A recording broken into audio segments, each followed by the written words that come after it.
BMS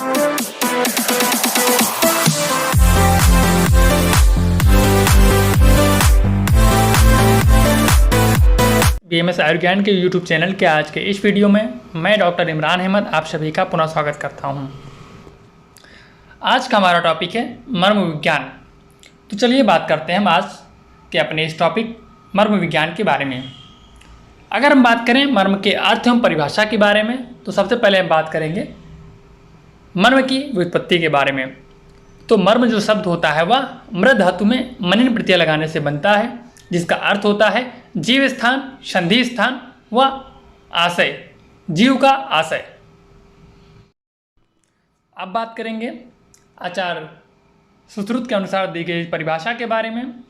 तो आचार्य सुश्रुत जी कहते हैं शरीर के वे बिंदु जहाँ पर मांस, सिरा, स्नायु, अस्थि व संधि का संगम होता है वे मर्म स्थान कहलाते हैं।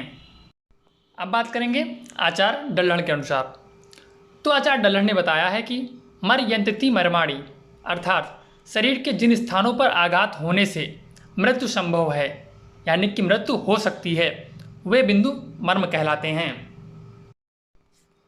अब बात करेंगे तो कहते हैं मर्म प्राण ऊर्जा के घनीभूत केंद्र हैं।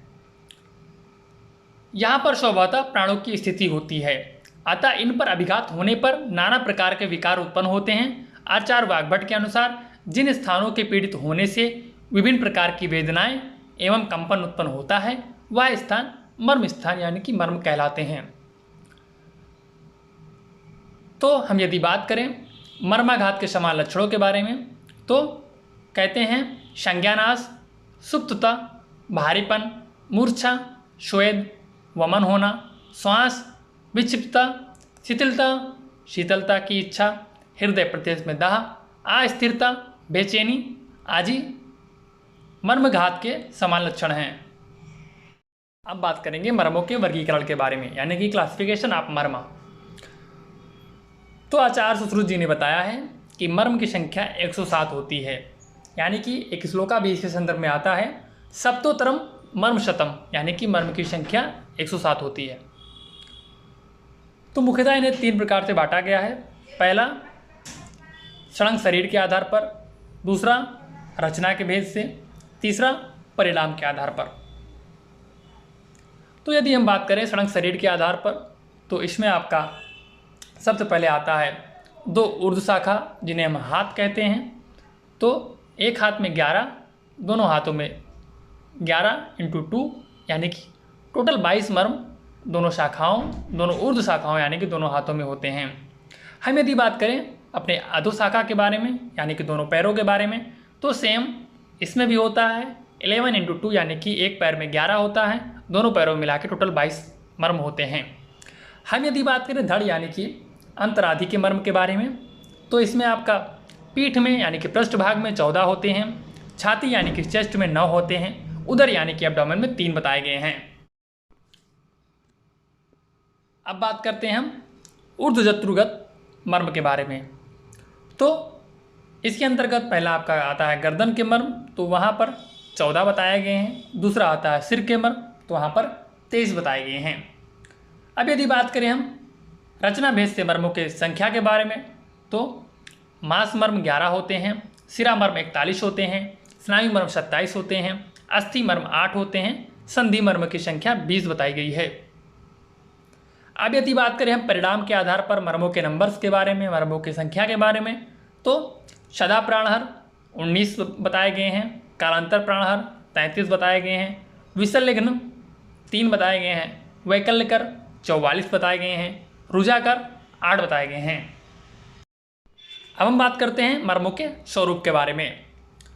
तो सदा प्राणहर मर्म आग्नेय होते हैं, इन पर आघात होने से अग्निगुणों के शरीर में आयु क्षीण होने से शीघ्र मृत्यु हो जाती है। यदि बात करें कालांतर प्राणहर मर्म की तो ये सौम्य आग्नेय होते हैं, यानी कि आग्नेय और सौम्य दोनों होते हैं।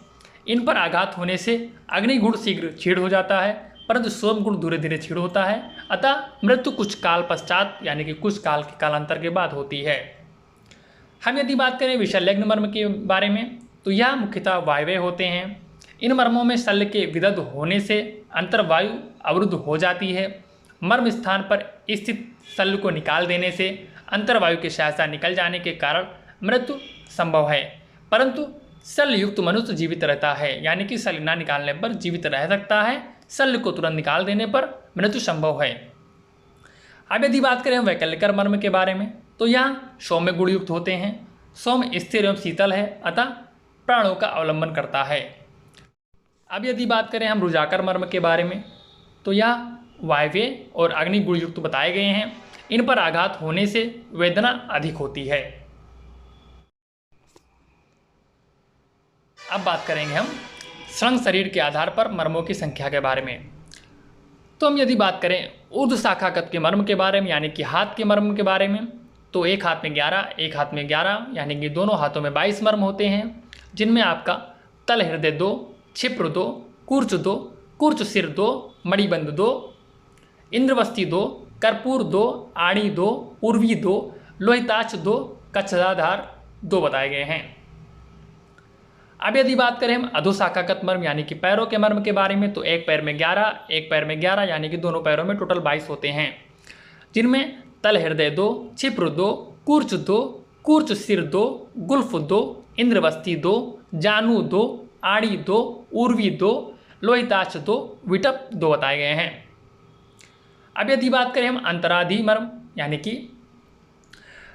जिनमें आपका पृष्ठ, चेस्ट एवं एब्डामेन आता है, तो हम यदि बात करें सबसे पहले पृष्ठ के मर्म के बारे में, तो इनकी संख्या 14 बताई गई है। इनके अंतर्गत कुकुंदर 2, कणिक तरुण 2, नितंब 2, पार्श्व संधि 2, वृद्धि 2, अंश फलक 2 एवं अंश 2 बताए गए हैं। अब यदि बात करें हम छाती के मर्म यानी कि चेस्ट के मर्म के बारे में, तो इनकी संख्या 9 होती है। इसमें एक हृदय, एक स्तनमूल, 2 स्तनमूल, 2 स्तनरोहित, 2 अपलाप, 2 अपस्तंभ बताए गए हैं। अब यदि बात करें उदर के मर्म के बारे में, तो इसमें मुख्यतः 3 मर्म बताए गए हैं, यानी कि उदर में मर्म की संख्या 3 मानी गई है। पहला नाभि यानी कि नाभि में 1, गुद में 1 एवं बस्ती में 1 बताया गया है। अब बात करते हैं हम ऊर्ध्वजत्रुगत मर्म के बारे में। तो सबसे पहले हम बात करेंगे गर्दन के मर्म के बारे में, तो इनकी संख्या 14 है, जिसमें से नीला 2, मन्या 2, मत्रकाएँ 8, क्रकटिका 2 होते हैं। अब यदि बात करें हम सिर के मर्म के बारे में, तो इनकी संख्या 23 बताई गई है, जिनमें से आपका विधुर 2, आपांग 2, आवर्त 2, उत्क्षेप 2, शंख 2, फणा 2, स्थपनी 1, श्रृंगाटक 4, सीमांत 5 एवं अधिपति 1 है। अब यदि बात करें हम मर्मों के परिमाप के बारे में, तो जो मर्म का परिमाप बताया गया है उसके अंतर्गत हम यदि बात करें, तो इसमें उर्वी, कूर्च सिर, विटप, कच्छाधर, पार्श्व संधि, स्तनमूल, इनका परिमाप 1-1 अंगुल बताया गया है। हम यदि बात करें मणिबंध एवं गुल्फ के बारे में, तो इनका परिमाप 2-2 अंगुल बताया गया है। साथ ही कर्पूर एवं जानू का परिमाप 3-3 अंगुल बताया गया है। हृदय, बस्ती, नाभि, गुद, श्रृंगाटक, सीमंत, नीला, मन्या, मर्तिकाएँ, कुच्र, इनका परिमाप 1 मुष्टि बताया गया है। और शेष सभी बचे मर्म, इनका परिमाप अर्ध अंगुल यानी कि आधा अंगुल बताया गया है। अब हम बात करेंगे मर्म की चिकित्सा विधि के बारे में। तो इसमें मुख्यतः 3 प्रकार की विधियां मानी जाती हैं, जिनमें आपका आवाहन, पूजन, विसर्जन आता है। सामान्यतः अगर बात करें तो मर्मों को अंगूठे एवं तर्जनी या मध्यमा या अनामिका से द्वारा दबाव देना चाहिए। किसी भी मर्म स्थान को 0.8 सेकंड से अधिक समय तक दबाव नहीं देना चाहिए। मर्मों को हृदय गति के अनुसार उद्दीप्त किया जाता है। अंतिम पॉइंट जो है वो आपका वो है, प्रत्येक मर्म स्थान को एक बार में 15 से 18 बार दबाया जा सकता है। तो दोस्तों, मैं डॉक्टर इमरान अहमद उम्मीद करता हूँ आप सभी को यह वीडियो पसंद आया होगा। अगर वीडियो पसंद आया तो वीडियो पे लाइक करें, कमेंट्स करें, साथ ही साथ इस वीडियो को अपने दोस्तों के साथ या कॉलेज ग्रुप्स में शेयर करना ना भूलें। Thank you so much for watching this video. Please subscribe BMS Ayurgyan on Telegram, Facebook, Instagram and YouTube. Thank you so much.